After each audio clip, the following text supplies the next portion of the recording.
Assalamualaikum warahmatullahi wabarakatuh. Perkenalkan, nama saya Nur Ida Fiati Rahmadin, NIM 01A1201189. Di sini saya akan mempresentasikan tentang metabolisme karbohidrat. Langsung saja. Yang pertama itu definisi dari glikolisis. Glikolisis adalah rangkaian reaksi kimia penguraian glukosa atau yang memiliki 6 atom C menjadi asam pirufat atau senyawa yang memiliki 3 atom C, NADH, dan ATP. Glukosa di dalam sitoplasma akan dipecah secara enzimatis berantai menjadi asam pirufat dengan menghasilkan 2 mol ATP. Proses ini disebut respirasi anaerob atau glikolisis anaerob.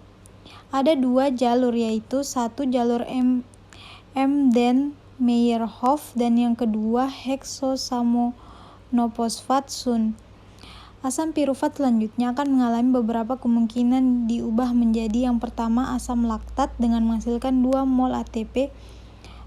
Peristiwa ini mengingat pada saat tubuh kekurangan oksigen, misalnya pada saat latihan atau bekerja terlalu keras. Asam laktat yang dihasilkan ini dapat menurunkan pH yang akan mempengaruhi daya hidup sel. Yang kedua, asetaldehida kemudian menjadi alkohol. Proses ini disebut fermentasi atau hanya terjadi pada bakteri, jamur, dan tumbuhan. Yang ketiga, asetil-CoA, selanjutnya siklus Krebs dan transport elektron menjadi ATP. Selanjutnya, definisi dari glikogenesis. Glikogenesis adalah pembentukan glikogen dari glukosa. Peningkatan kadar glukosa dalam darah yang terjadi, misalnya beberapa saat setelah makan, menyebabkan pankreas mensekresikan hormon insulin yang menstimulasi penyimpanan glukosa dalam bentuk glikogen di dalam hati dan otot.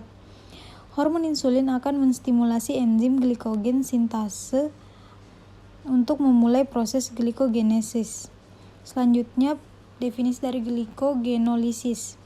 Glikogenolisis adalah suatu proses pemecahan glikogen yang terjadi melalui jalan yang berbeda, yang tergantung dari proses apa yang mempengaruhinya. Molekul glikogen dapat menjadi lebih kecil atau bahkan lebih besar, namun sangat jarang apabila molekul tersebut dapat dipecah dengan sempurna.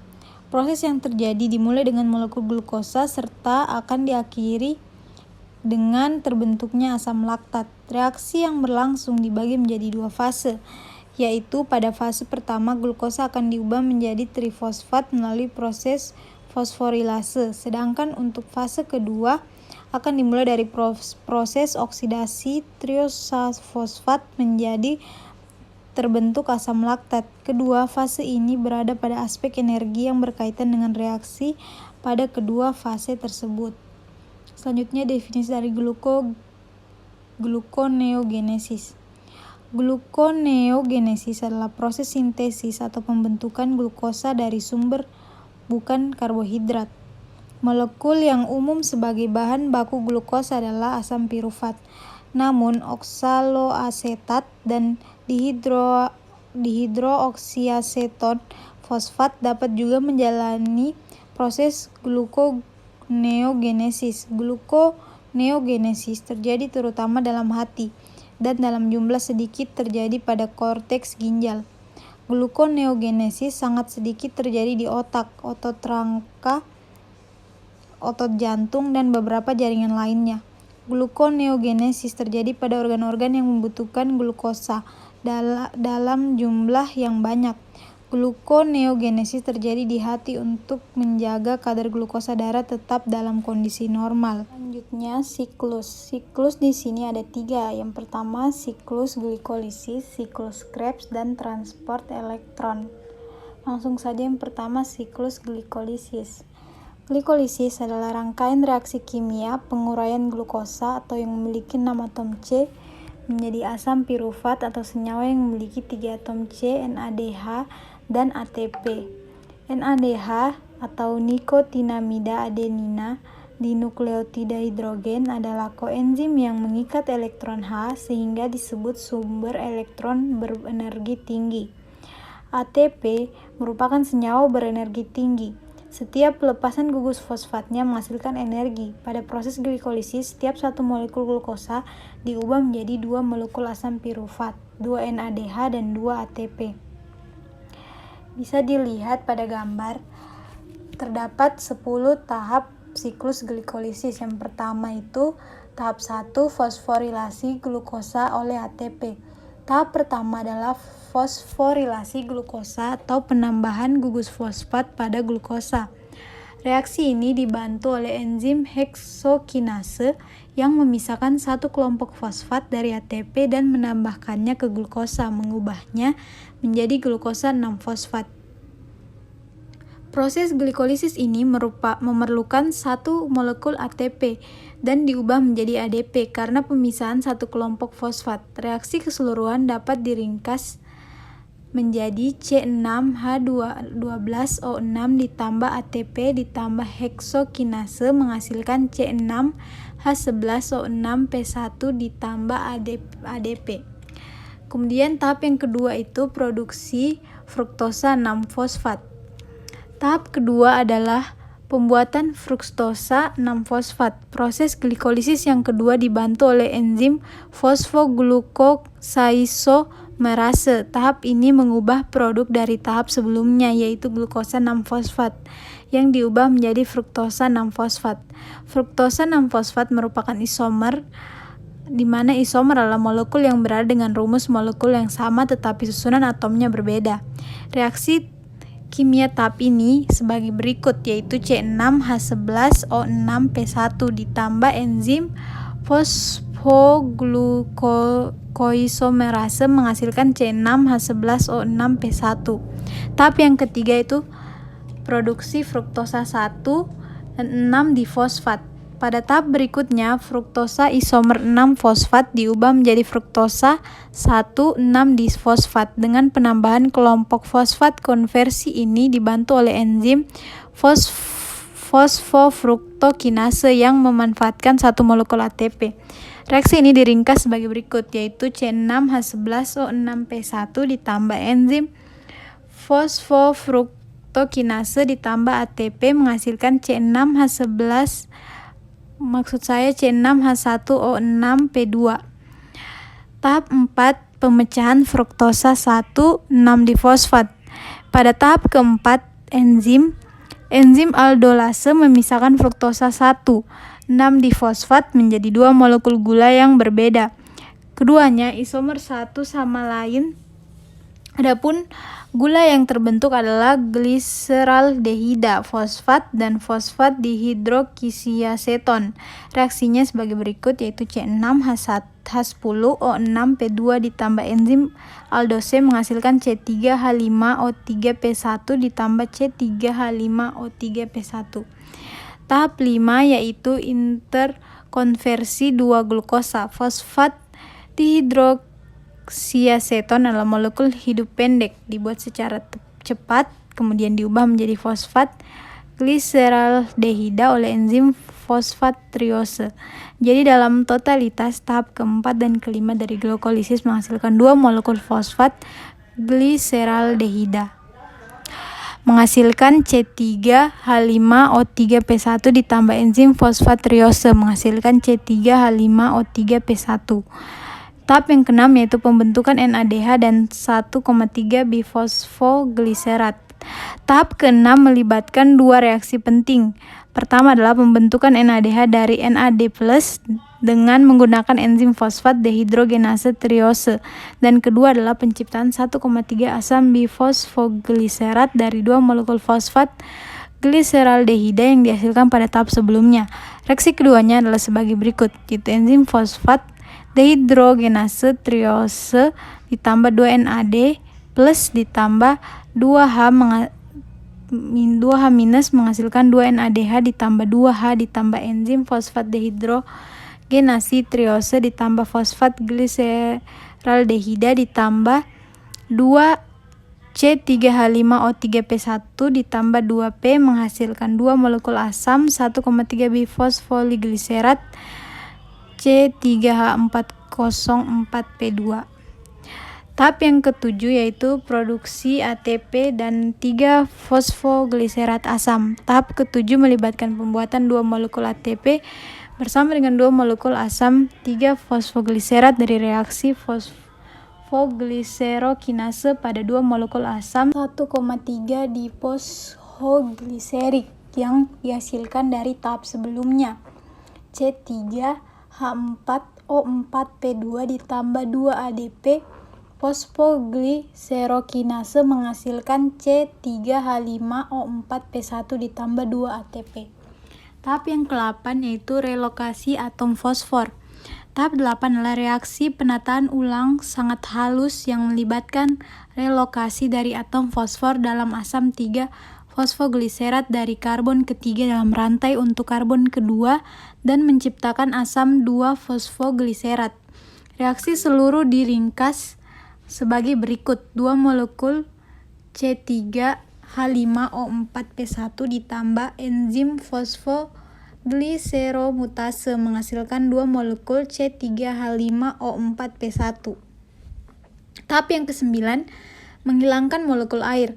Enzim enolase datang ke dalam untuk menghilangkan sebuah molekul air dari asam 2 fosfogliserat untuk membentuk asam yang lain yaitu asam fosfoenol piruvat atau PEP. Reaksi ini mengubah kedua molekul asam 2 fosfogliserat yang terbentuk pada tahap sebelumnya yaitu 2 molekul C3H5O4P1 ditambah enzim enolase menghasilkan 2 molekul PEP C3H3O3P1 ditambah H2O2. Tahap yang terakhir atau tahap yang ke-10 yaitu pembentukan asam piruvat dan ATP. Tahap ini menghasilkan 2 molekul ATP dan 2 molekul asam piruvat dengan bantuan enzim piruvat kinase pada 2 molekul asam fosfoenol piruvat dihasilkan pada tahap sebelumnya. Hal ini dimungkinkan setelah terjadi transfer dari atom 2 molekul PEP yaitu C3H3O3P1 ditambah 2 ADP ditambah enzim piruvakinase menghasilkan 2 ATP ditambah 2 molekul asam piruvat. Dari semua tahap, sebagian besar melibatkan manipulasi kelompok fosfat dan atom fosfor yang dibantu berbagai enzim dalam sitoplasma. Enzim berfungsi sebagai katalis yang membuat reaksi bisa terjadi lebih cepat kemudian melepaskan diri. Glikolisis terjadi melalui 10 tahapan yang terdiri dari 5 tahapan penggunaan energi dan 5 tahapan pelepasan energi, yaitu yang tadi yang sudah saya jelaskan. Selanjutnya, siklus Krebs.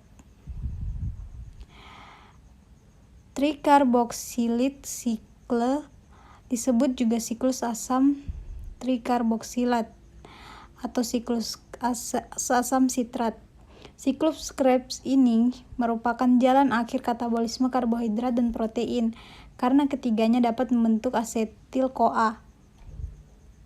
Siklus Krebs juga merupakan sumber molekul untuk proses anabolik seperti pembentukan asam lemak, asam amino, dan gluconeogenesis sehingga berfungsi ganda. Fungsi amfibolik atau anaplerotik terjadi intramitokondri. Di eritrosit tidak terjadi TCC karena tidak mempunyai mitokondria. Fungsi utama siklus asam sitrat adalah bekerja sebagai lintasan akhir bersama untuk oksidasi karbohidrat, lipid, dan protein. Pada hakikatnya, siklus tersebut terdiri atas kombinasi molekul asetil-CoA dengan oksaloasetat. Siklus ini pun merupakan bagian integral dari proses yang menyediakan sejumlah besar energi bebas yang terlepas selama oksidasi karbohidrat, lipid, dan protein sebagai hasil oksidasi 12 molekul ATP yang terbentuk pada setiap kali putaran siklus asam sitrat. Bisa dilihat pada gambar di samping.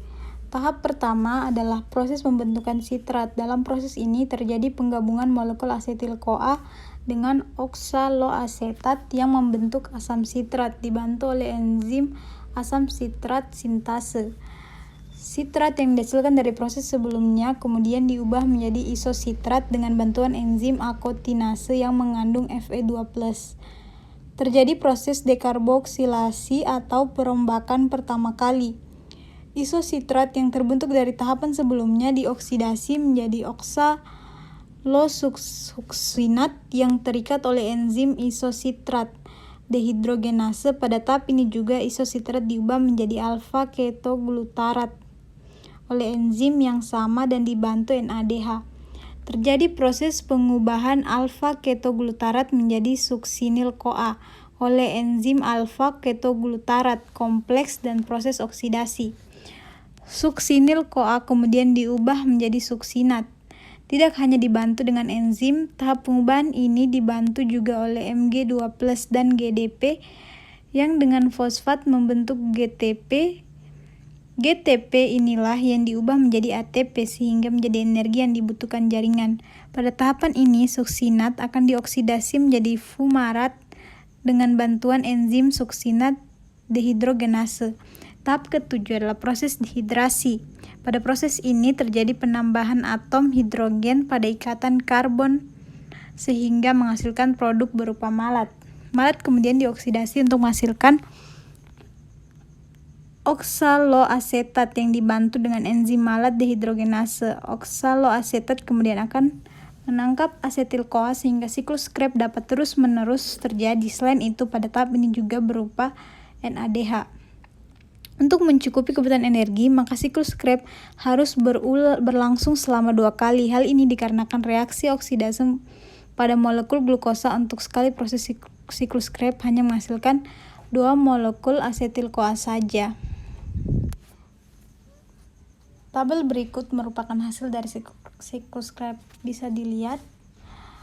Jadi secara garis besar dapat kita simpulkan bahwa dari seluruh proses di atas, siklus Krebs bertujuan untuk mengubah asetil-CoA dan H2O menjadi CO2 dan menghasilkan energi tinggi berupa ATP, NADH, dan FADH. Yang ketiga itu rantai transpirasi atau transport elektron. Transport elektron adalah proses terakhir dari respirasi aerob, di mana akan dihasilkan ATP dari NADH dan FADH2 hasil dari glikolisis, dekarboksilasi oksidatif, dan siklus Krebs. Transport elektron terjadi di membran dalam mitokondria. Di membran ini terdapat bagian-bagian penting yang berperan sebagai penerima elektron, yaitu kompleks protein 1, kompleks protein 2, kompleks protein 3, kompleks protein 4, ubiquinon, dan sitokrom C. Proses ini disebut juga dengan fosforilasi oksidatif dan ditemukan pada tahun 1948 oleh Eugene Kennedy dan Albert Leininger. Secara singkat, transport elektron untuk NADH adalah sebagai berikut.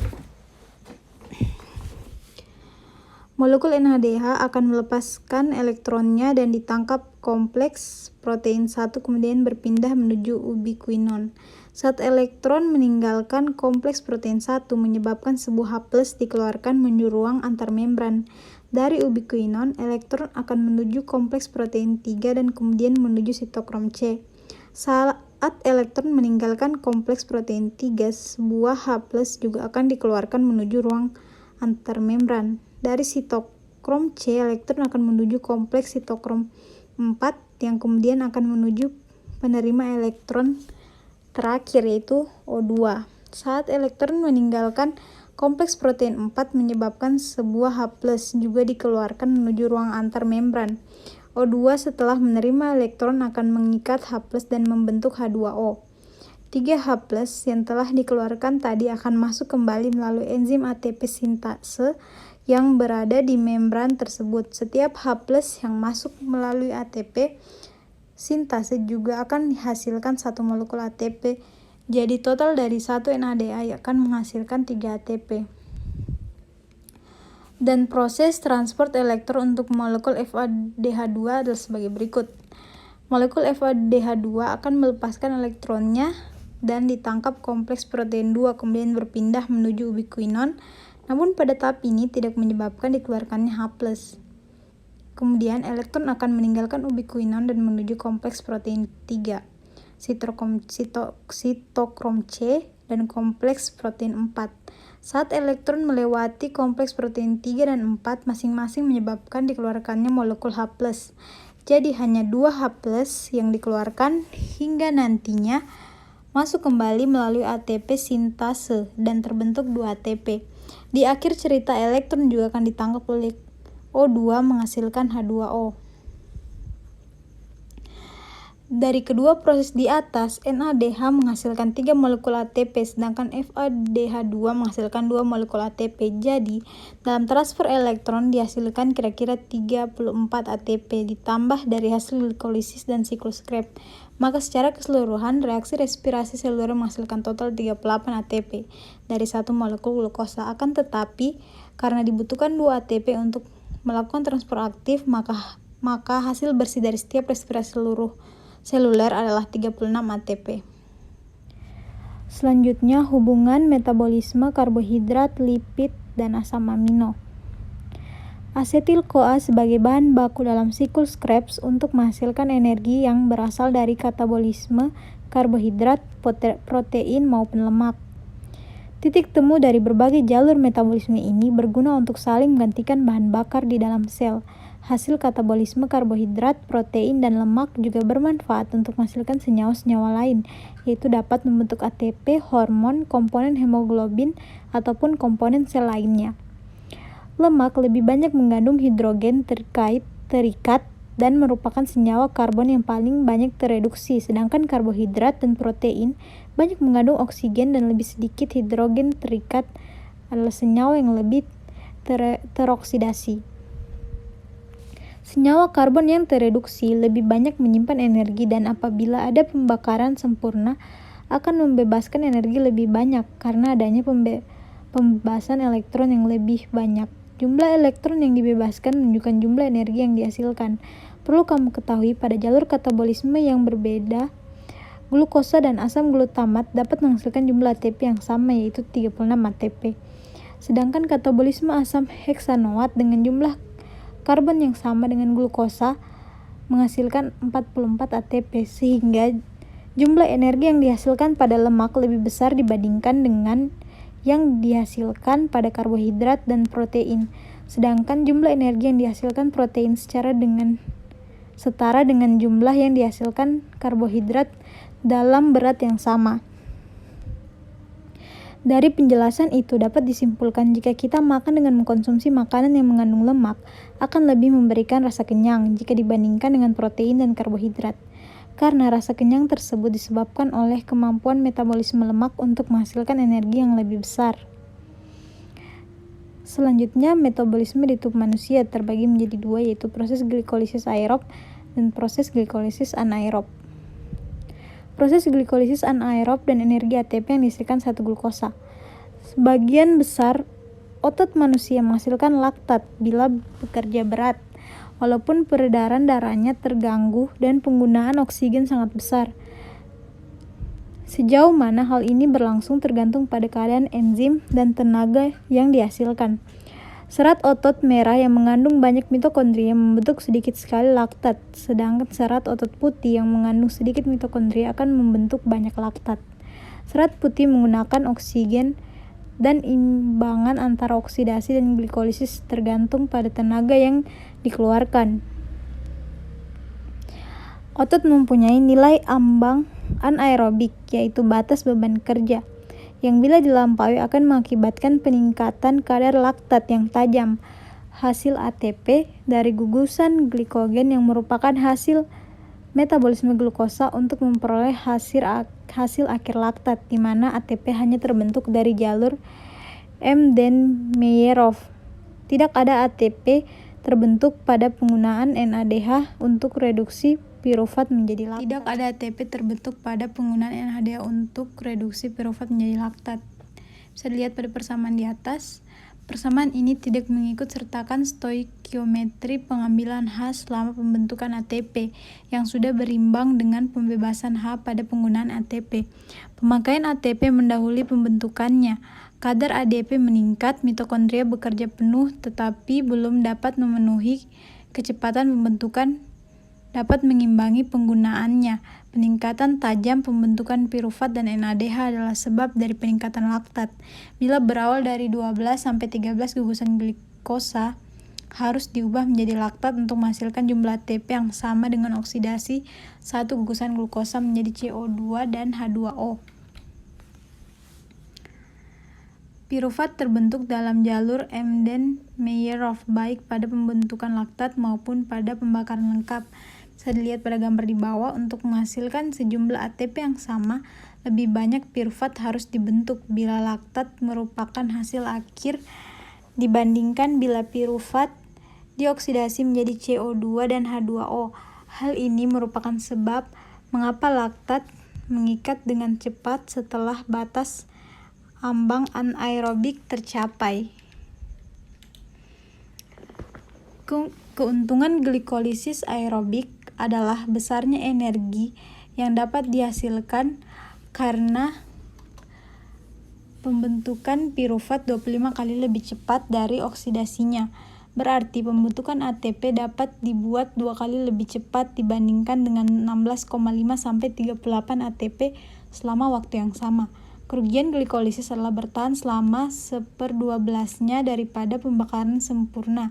Sejumlah glikogen. Glikogen berada dalam berbagai jaringan dan bahkan dalam satu jaringan pun jumlahnya dapat berbeda, tergantung pada penyediaan glukosa dan kebutuhan energinya.